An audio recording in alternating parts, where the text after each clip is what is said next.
Have you ever felt like one small thing held you back from your biggest dreams? For me, that thing was English. I wasn't born speaking it fluently.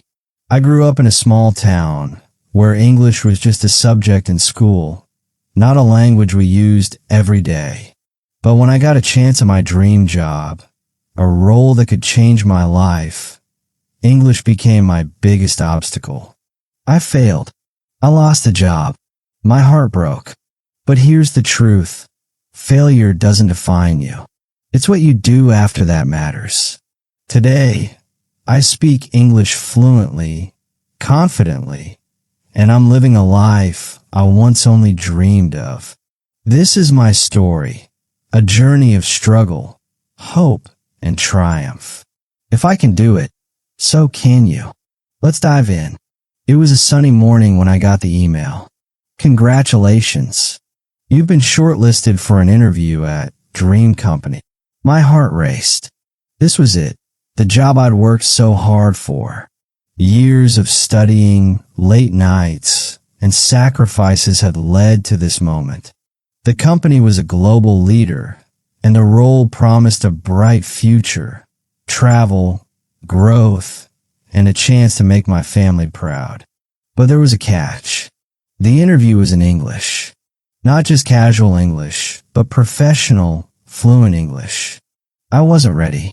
Growing up, I'd memorized grammar rules and vocabulary for exams. But speaking, that was a different story. My accent was heavy, my sentences were shaky, and I froze when I had to speak in front of others. I told myself, it's okay. I'll prepare. I spent days practicing answers, watching YouTube videos, and repeating phrases in front of a mirror. I thought I was ready. The interview day came. I dressed in my best clothes, took a deep breath, and walked into the room. The interviewers were kind, but their questions came fast. Tell us about your experience. Why should we hire you? How would you handle a challenging project? My mind went blank. Words I'd practiced vanished. I stumbled, mixed up tenses, and struggled to explain my thoughts. My accent made it worse. Every time I spoke, I saw their faces change, like they were trying to decode my words. The more nervous I got, the worse it became. By the end, I was sweating, my confidence shattered. A week later, the rejection email arrived. Thank you for your time, but we've chosen another candidate. I knew why. My English had failed me. I felt like I let myself down, my family down, and my dreams down. That night, I sat alone in my room, staring at the ceiling. The pain was real. I'd worked so hard, studied for years, built skills, and dreamed big. But all of it felt useless because I couldn't speak English well. I imagined my friends moving ahead, getting great jobs while I was stuck. I felt like a failure. I wanted to give up. Maybe I wasn't meant for big things. Maybe I should settle for a smaller job, one that didn't require English. But deep down, I knew I couldn't live with that. I wanted more. I wanted to prove to myself and the world that I could do this. That's when I made a decision. I wouldn't let English stop me. I would learn it, master it, and turn my weakness into my strength. It wasn't going to be easy, but I was ready to fight. The journey to fluency began with a simple truth. I had to start where I was. I wasn't going to wake up one day speaking perfect English. It would take time, effort, and patience. So, I made a plan. Step 1. Facing my fears. First, I had to face my biggest fear, speaking. I was terrified of making mistakes, of sounding stupid. But I realized that staying silent wouldn't help me grow. I started small. I'd say simple sentences to myself like, I am strong. I can do this. I'd read signs out loud or describe my day in English. Step 2. Learning like a child. I noticed how kids learn languages. They listen, copy, and aren't afraid to mess up. I decided to learn like that. I started watching English cartoons, simple shows with clear words. I'd pause, repeat, and mimic the characters. It felt silly, but it worked. My ears got used to the sound of English. Step 3. Building vocabulary. I carried a small notebook everywhere. Every new word I heard, I wrote it down with its meaning in a sentence. For example, confident, believing in yourself. I am confident in my skills. I'd review these words daily. Slowly, my vocabulary grew. Learning English wasn't a one-day job. It was a marathon. Some days, I felt like I was making progress. Other days, I felt stuck. But I kept going. Here's what kept me consistent. A daily routine. I set aside 1 hour every day for English. No excuses. Even if I was tired, I'd do something. Watch a video, read a paragraph, or practice speaking. Small efforts added up. Finding fun ways to learn. Learning doesn't have to be boring. I started listening to English songs I loved. I'd look up the lyrics, sing along, and learn new phrases. I watched English movies with subtitles, then without. I even played video games in English, picking up slang and casual phrases. Tracking progress. I recorded myself speaking every week. At first, I cringed hearing my voice, my accent, my mistakes. But over time, I noticed changes. My sentences were clearer, my accent softer.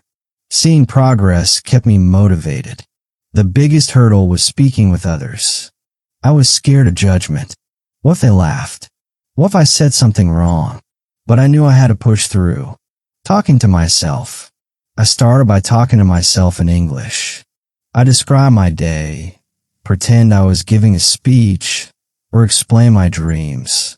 It built my confidence without the pressure of an audience. Finding safe spaces. I joined online language groups where people were learning English. Just like me. We'd chat on apps, share tips, and practice together. No one judged me. It felt like a family. Real-life practice. One day, I gathered the courage to order food in English at a cafe. My heart was pounding, but I did it. The waiter understood me, and I felt like I'd won a battle. From then on, I looked for chances to speak, greeting neighbors, asking for directions, or chatting with coworkers. Mistakes were my best teachers. At first, I hated them. I'd say I goed instead of I went, or mix up there and there. But I learned that mistakes are proof you're trying. I kept a mistake journal. Every time I made an error, I'd write it down, find the correct way, and practice it. For example, wrong. She don't like coffee.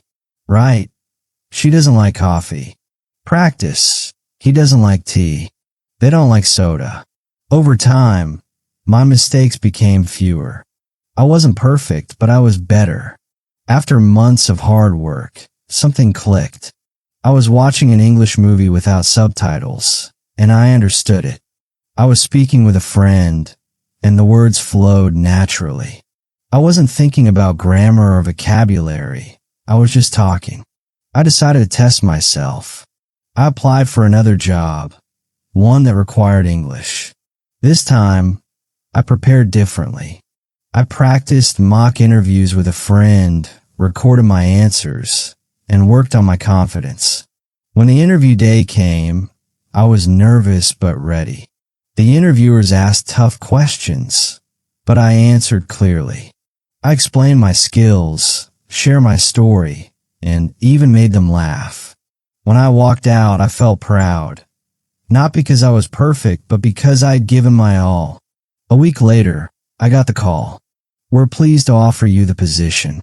I did it. I cried tears of joy. My English wasn't perfect, but it was good enough to get me the job. More importantly, I'd proven to myself that I could overcome anything. Today, I speak English fluently. I give presentations, negotiate deals, and connect with people from around the world. But fluency isn't just about words. It's about confidence, courage, and belief in yourself. I still learn every day. I read books, listen to podcasts, and challenge myself to use new phrases. English is no longer a barrier. It's a bridge to new opportunities. If you're reading this and feeling stuck, I want you to know you're not alone. English is hard, but it's not impossible. Here's my advice to you. 1. Start small. Don't aim for perfection.